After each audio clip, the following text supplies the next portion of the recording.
It is objective after this week that the Big 12 is substantially better than both the SEC and the Big 10, just given the results of the games. And this is how we're going to quantify that on the Big 12 squad.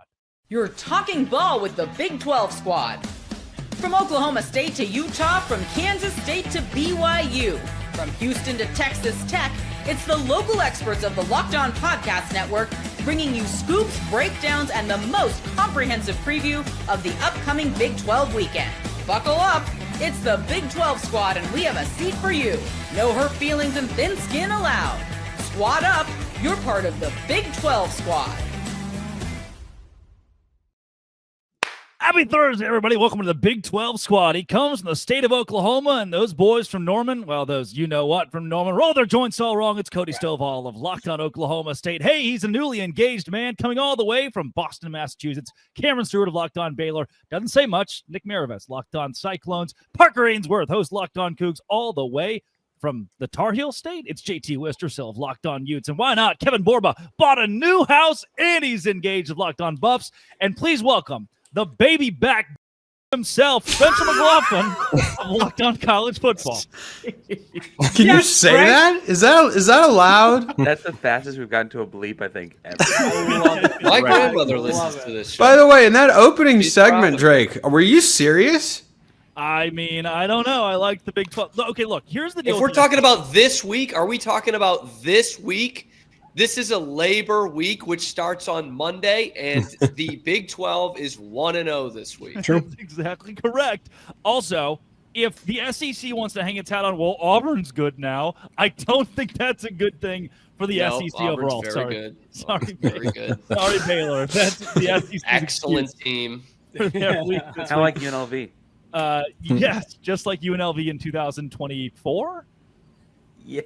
Yeah, they were Take good your last pick. year. UNLV's always good, man. Yeah. And then they struggled with Idaho State the first week of the year this season. If by always, but and by the way, Drake, because I know you love taking shots at the Big Ten, if you actually want to like go in on that, UNLV is a 2.5-point dog to UCLA out of the Big Ten, and as JT duly noted, the Idaho State Bengals, who the next week were down 22-0 to the Southern Utah Thunderbirds, had them on the ropes in week 1. Wow. You would know a thing or two about SUU. How about those dots? I think the official slogan of the Big Ten should be something along the lines of, well, they're a really good MAC team. That was the entire yeah, it was close, but they're a really good MAC team. Them and Kentucky this week, all the way from the coal miner country. He may have the best team in the Big 12, maybe the best quarterback in the Big 12, Nico Marchiel. It's Mountaineer Paul as well. He's one to show. Welcome, guys. What's up? Happy with the win Saturday. Just happy to be here, man. Paul, that lid is beautiful, man. Thank you. Is that the game cap? It's a game cap. Yeah. 93.5 nice. Pro Football Focus grade for Nico Marchiel. Looked really good. He did. Just saying, Spencer. I mean, it's against Robert Morris. Let's be real. But the big test comes Saturday against Ohio, a team that's won 10 games 3 years in a row and returns every Good program. Pretty good. Good program. Good program, the Bobcats. I figured I would segue back into that MAC thing we were talking about. Yeah, Good job. you landed the plane there. 34-31. They lost, barely lost to Rutgers last week. They should have won. Spencer, yeah, you're locked on college football. Here, Spencer, am. what did you think of the – I mean, yeah, we lost the Georgia Tech, Baylor, and Cincinnati games. After that, it was all gravy for the conference, going 9-0 post those losses. So, yes, those sucked.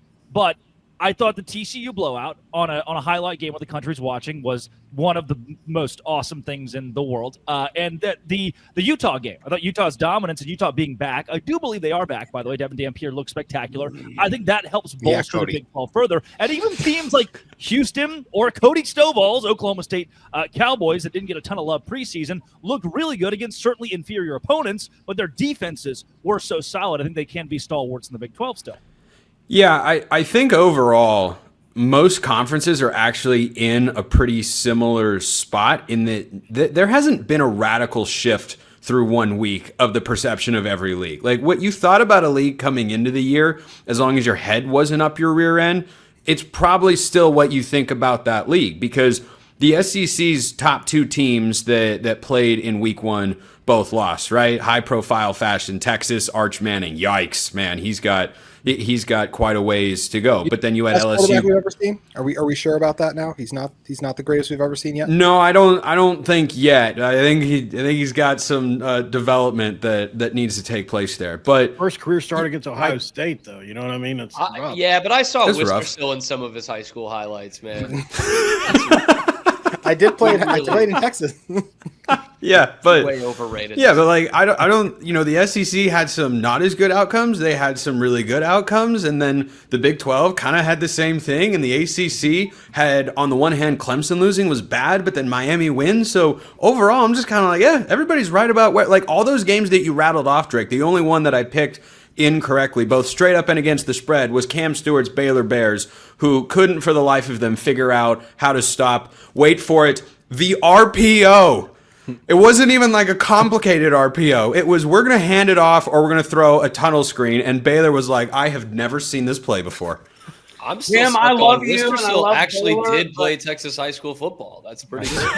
Hey, it's not about That's what a you're pretty running. cool about thing. Good job changing the topic. My friend JT Wister still did. The reference though was Arch, who played small private school Louisiana football, actually, which is even like it was tiny, a bunch. Anyway, Can we all admit that Jackson I Arnold would played ran Texas for high 50 school yards against Baylor? that's I'd funny take when you under know 48 and a Cody's half. running situation. Actually, well played, Cody. Drake, is that a mullet?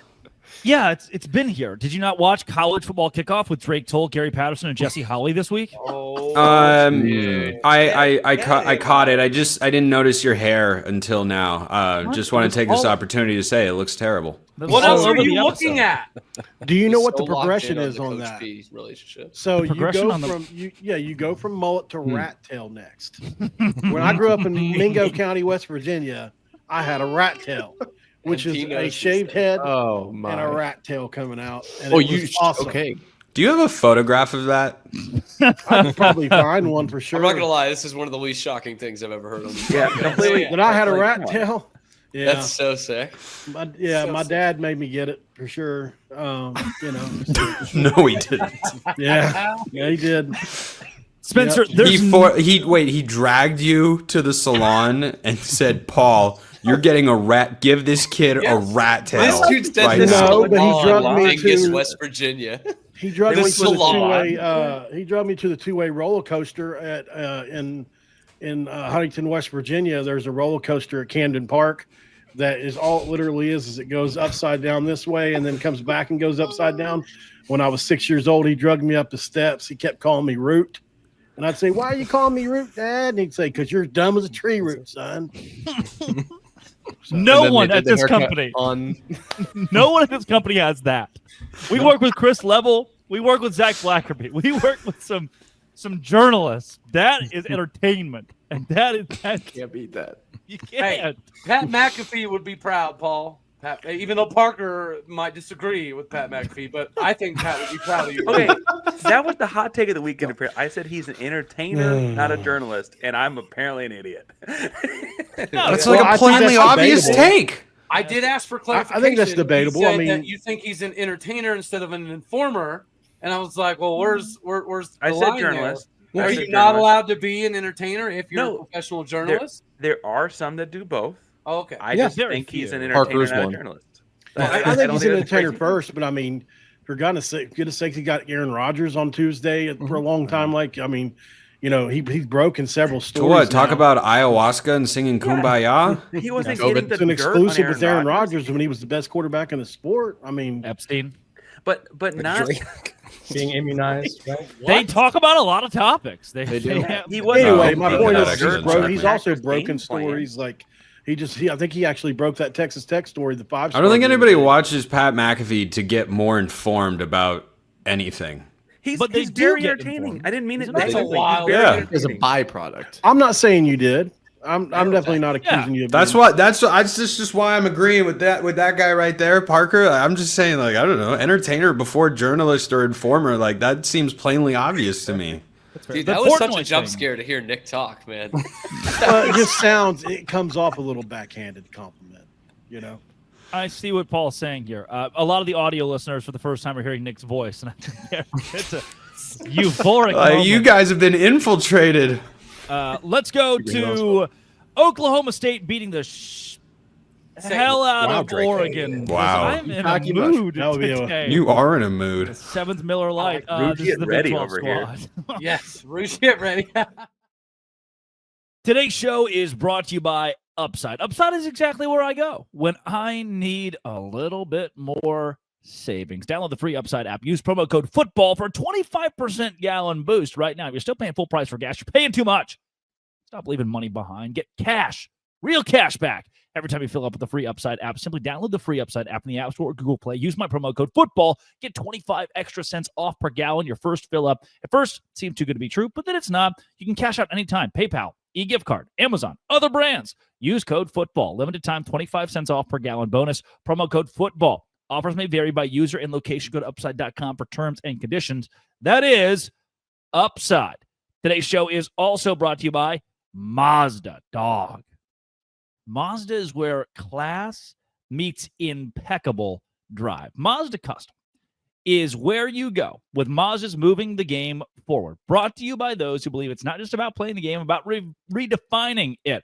These moments do more than win. They push what's possible, remind us to go the extra yard. So, clutch plays, breakout performances, even the big moments keep the energy alive. Mazda's just like that. That's what keeps fans and players alike moving forward, always chasing the next great moment. When you follow what moves you, the unexpected is only the beginning, and it's just like there's more to every highlight. There's more to every Mazda vehicle. Mazda, move and be moved with Mazda.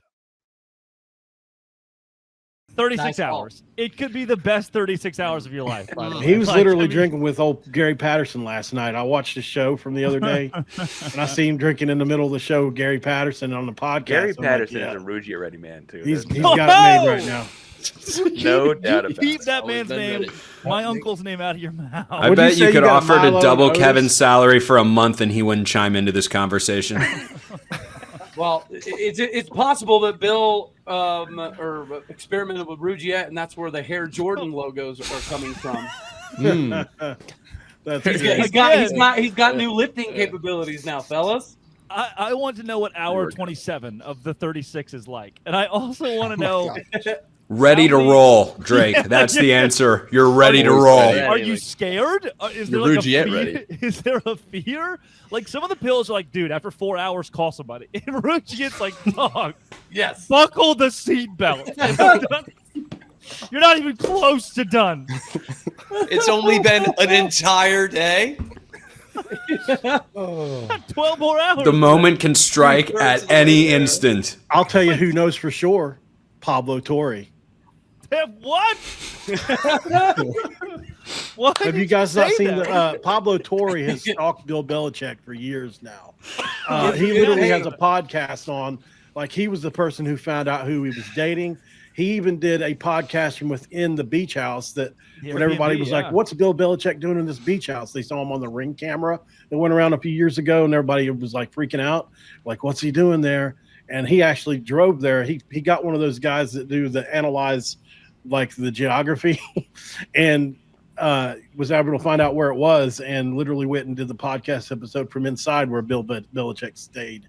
That was crazy. And That's journalism. That is journalism. That is hardcore. I thought that joke would land a little better. I thought more people knew Pablo Torre was like obsessed. I thought you were trying to I say don't even know Pablo who that Torre was is. on Ruge it ready, and I was a little confused. I also thought there was a It Rugiette might and be. Pablo Torre. I was like, man, it's like if Pablo Torre just bricked up on ESPN. Like, Hey, that's a lot of work. man. 36 hours. It's a lot of work. I mean, if you take it at midnight, it's not until noon, effectively 2 days later. Like, you're still ready to go at 9 a.m. It's pretty crazy. It's a pretty crazy concept. Spencer McLaughlin, I don't think Cody will need Rugiette this weekend, given Oklahoma State's massive win over Oregon that is ensuing. Is there any way, and you're the host of Locked On Ducks and Locked On College Football, so you have both the subjective and the objective here. Any way Oklahoma State makes this a game? What are we defining as a game? Much less than covering 28.5. If this is a one score or even 10-point game, what's the likelihood? A one score 10-point game? You've probably forced at least 2 Dante Moore turnovers. You've probably injured 3 Oregon offensive linemen. I'm not saying intentionally. And That's just Austin something that's Novosad happened. is in the game. And Austin Novosad, future Baylor quarterback, just remember that take of mine, Cam, is in the game. Yeah, and I mean Nova said it's frankly not bad. He could start for a lot of teams in the country, but yeah, with Haas Haney getting hurt, which stinks. Well, one game into the year, like that's a tough thing to see. Like I'm not confident. Like I've watched Idaho as a 44.5-point dog take Oregon in the fourth quarter before, so I'm not going to sit here and tell you there's a 0% chance. But a team that has less experience than that played a better FCS team and beat them by more points. So, yeah, I'm well over 90% confident this is not going to be a game that comes down to the wire. I can see covering 28.5, for sure.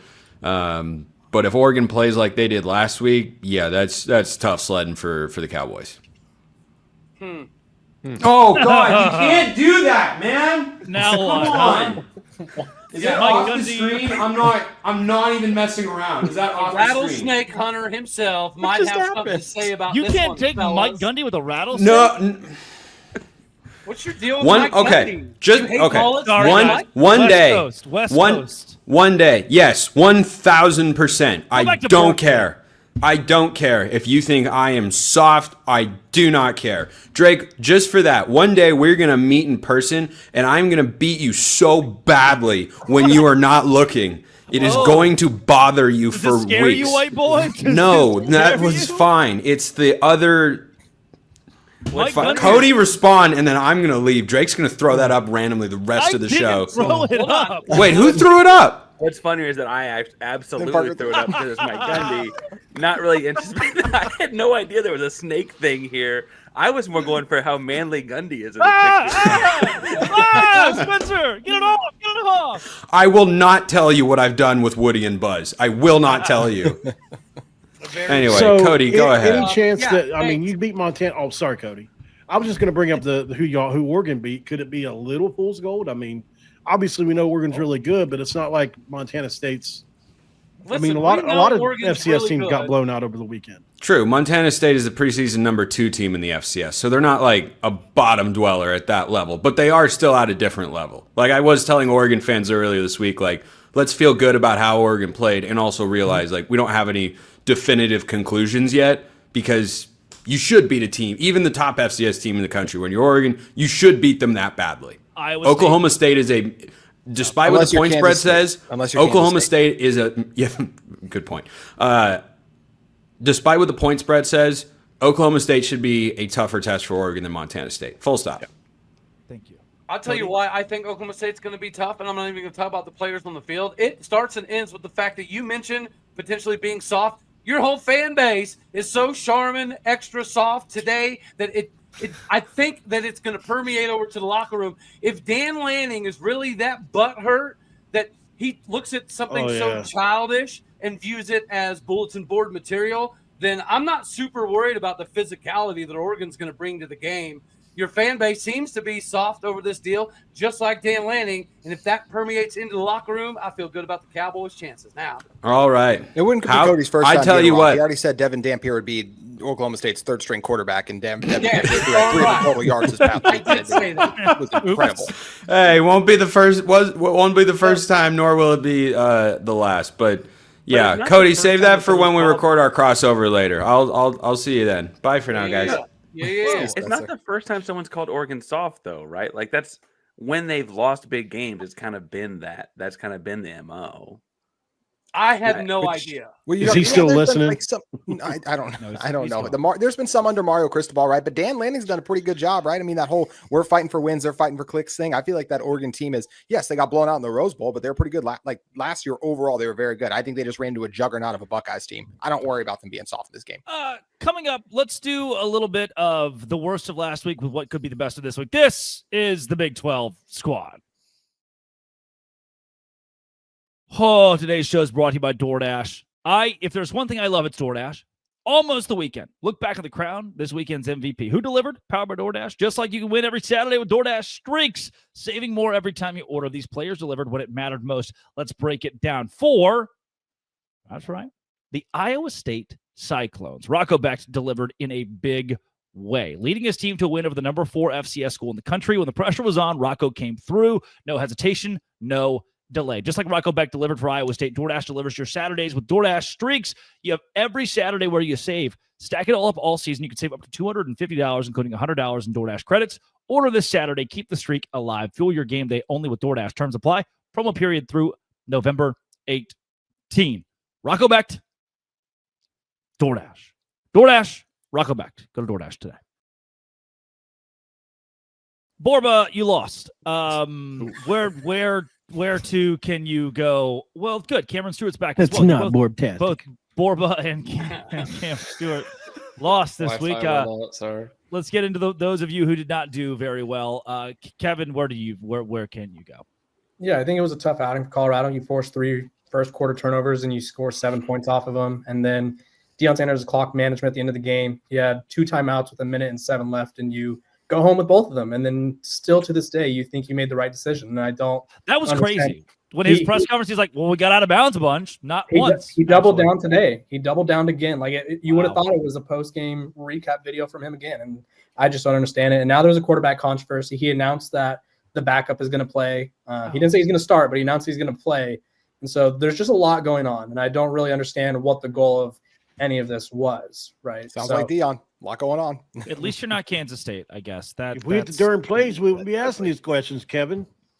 Somehow could be worse. Cameron Stewart of Locked On Baylor. The Bears did the losing. And it was, which I could have told Dave Aranda that they were probably going to run the quarterback. If you had told me that Jackson Arnold was going to try to run before he became a true pocket passer in this game, I would have said you're crazy. He was the best running back in the game. Who could have saw this coming? Like, seriously. Best running back in the game. Parlay last week's loss with a preview into this week with SMU. I mean, they're going to tackle. I think they're going to tackle this week. So that's a step that they're still waiting to take as we go into week 2. But Dave Aranda basically put it best. He said, when we set up and we were in the right spots against the run, it was 4 yards. When we weren't set up, it was 8 to 10 yards. It was like, that was it. That was the entire game. They forced 1 negative play the entire night. It was just really bad. And you didn't have your best box safety, and your best run stuffer did get injured in the first quarter, but still, like 307 to 64 in rush yards. Can't happen again.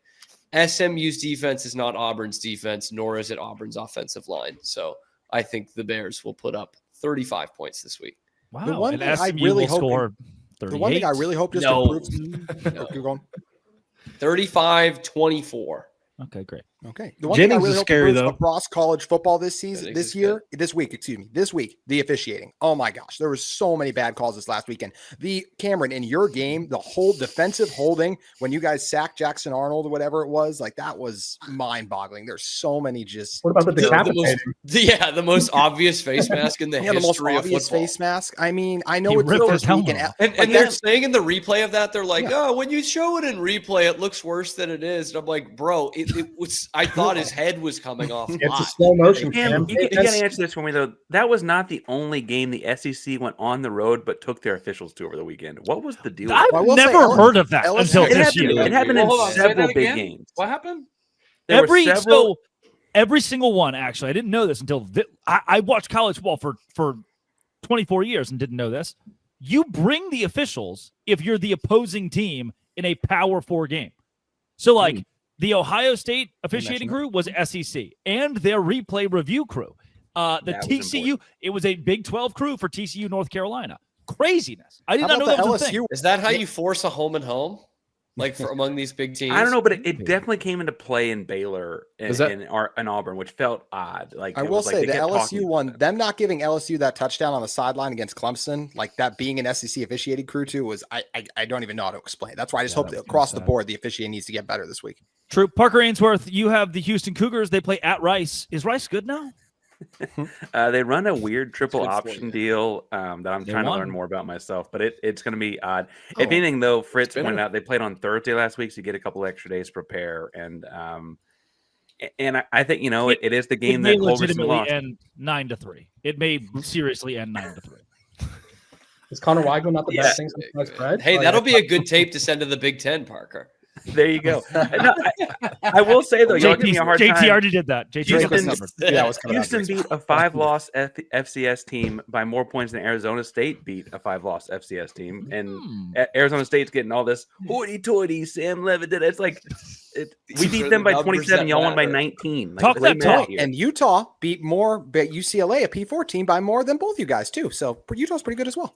I will never bet on Utah this entire season. You'll never bet on Utah? I made so much money on Utah on FanDuel.com. It's not even funny. I know. You said they were only. You said they would win 10 games in the next 3 years. I think. Yep, I won't do it. I will not do it. How many of you guys? JT, I won't do it. How many of you guys wish you would have done the Lee Corso? Oh my gosh, that was wild, man! JT, I couldn't believe that happened. One question, though. Why do you have like 3 guys playing both ways? Are the receivers that bad? Okay, so we did have a couple. We did have one receiver injury, but I think also part of it is just the Smith Snowden thing was crazy. He looked really good out there. The Jackson Benny thing surprised me, but hey, they're producing. Like, I'm not gonna be mad when they're producing. Utah's got some other guys that were injured on defense. I mean, it was hard not to come away incredibly impressed with what Utah did. If it ain't broke, it don't fix it. So I was really impressed by everything that was working out there, and I feel like Utah is a contender again in the Big 12 based on what we saw last week. But we'll wait and find out. Everyone wants a Travis Hunter. I get it.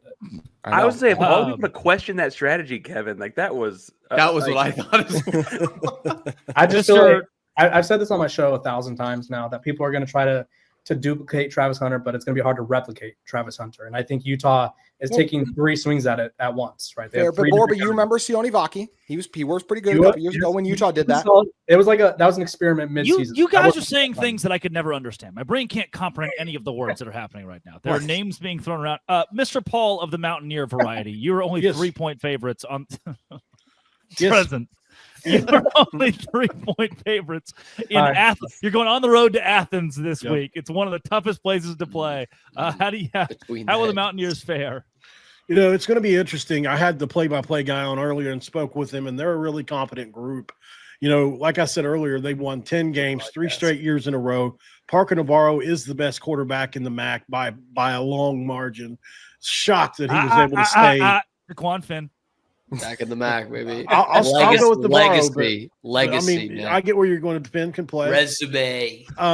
It's going to be a tough game. I would love to see the Mountaineers perform like they did in the second half against Robert Morris. Obviously, 5 fumbles we lost in that game. We only allowed 2 yards per play. We had almost 700 yards of offense. That's what you want to see in a game 1 with 70 new players. I think we're going to ramp it up. Like I keep telling people, Sincere Bowers is a name to watch, the running back spot. Really, really looking forward to seeing him play at the RB2 spot behind Jaheim White. I think that we either make a statement or we're going to prove to people that we're probably fringe bowl team this weekend, because I know we've had some conversations about it in the chat, but it's still floating out there that we could get game day. I know that there is you said the ESPN PR said something. I'm just saying, even our journalists are reporting it. I don't know. I don't know. I'm going to, until they say, no, it's happening. Okay. Dude, Paul's got me fired up, man. I'm picking the Bears. No, but seriously, I'm in. Paul's got me. This is a big game for us, whether we get game day or not. I mean, we're going to get something. I mean, McAfee will be there at the very least. So it's a big game either way. Some people were saying, is it a look ahead spot because of Pitt being next week? It's 18 years later. The whole thing, I don't know. But it feels like, when they asked Rich Rod in the press conference today, he said, listen, man, if you need to look past Ohio, if you do look past Ohio, I don't want you here because this team can absolutely beat us today. Nick Maravets, you have maybe the biggest game of the Big 12 this weekend. You're playing Iowa at home. Can you start 3-0? I think this might be – that's an amazing picture. Atlanta. God. Oh, gosh. I wish Spencer was here for that one. No, I think Nick Maravets in the room with us right now. That might be the biggest game of the entire weekend, like across college football. So, I know Big Noon Kickoff is going to be there. Barstool College Football Show is going to be there. Pate's going to be there. It's going to be a huge... this Josh Pate? The same Josh Pate that just released his Week 2 JP poll, and Texas is number 1. Ooh, look at Utah up there. It's a rating. That's got to be for clicks. Not a ranking. It's not a rating. It's not a ranking. he's talking to people all in the chat like, come on guys, it's not that deep. Like, what are you doing? What are you doing? It's just Alabama, about the top team in the Big 12, right? It would be favored on a neutral field. That's all it comes down to. That's all. He told me Alabama's at 12 because they'd be favored on a neutral side against Florida State. They just played. I just watched the game. He always puts stuff up on the model. Hypothetically, though, Drake. Oh, if it's the model. Sorry, Nick. Keep going. No, that's do we okay. think You go ahead TCU and interject. Is TCU legit? Are they like a contender? Do Why you think, or can't is just Nick UNC that bad? Why are we glossing over Iowa State? What are you doing? I will thought he jump was in on done. TCU. I think Sorry. TCU is really good. Before we go I off don't topic think we on should be whatever sleeping. haircut or Spencer's Nick, talk about how bad Iowa's quarterback is. They thought they had him, and when I checked in, he had like 2.5 yards per pass. Nick, just yell in the mic, bud. I think he finished with 44 yards last week. Yeah, it was really impressive what he was able to do with overthrowing the screen passes and underthrowing the touchdown passes. No, it'll be interesting to see what he does in Ames. I don't think it'll be. No idea, like what the hell I'm doing. I have no idea. Who did that? That was not called for. No, that was perfect. Whoever did that, thank you. What was the question from him? What sparked that response? He was asked about does it matter? These players going to class, and he's talking about how when he was in college, he was like, class was the first time I didn't know what I was doing, and it was and it was a nice, sincere answer. And he left himself vulnerable, but he left us with an unbelievable soundbite. And luckily, Baylor has the nicest media in the country, so no one clipped it. No one, not one person. Baptists. Correct. Paul's onto it. Nick, thank you very much for your assessment. Yes, of course. Go Hawkeyes. Are you going to tell us about how the show is over? All I was going to say is, do we think TCU is actually that good, or is UNC that bad? Josh Hoover threw for 4,000 yards last. Volcano Dose. Why is this one of the other? North Carolina's legit terrible. Yeah, it's just like the Brady Belichick debate. It can be both, JT. Yeah, it can be both. TCU is so legit that Smith Snowden could be the third string quarterback in Stillwater. JT, let me end you with this. Pete Thamel said two draftable guys, and one of them gave up 9 catches. So there's that. That's how bad North Carolina is. Their best player. Imagine 9 how good Tom Brady would be under Sonny Dykes is a very good. It's a very good tweet. Just asking the question. This has been, it always will be. That's all the guys that do the stuff. Locked on. It's the No Say Grande Squad.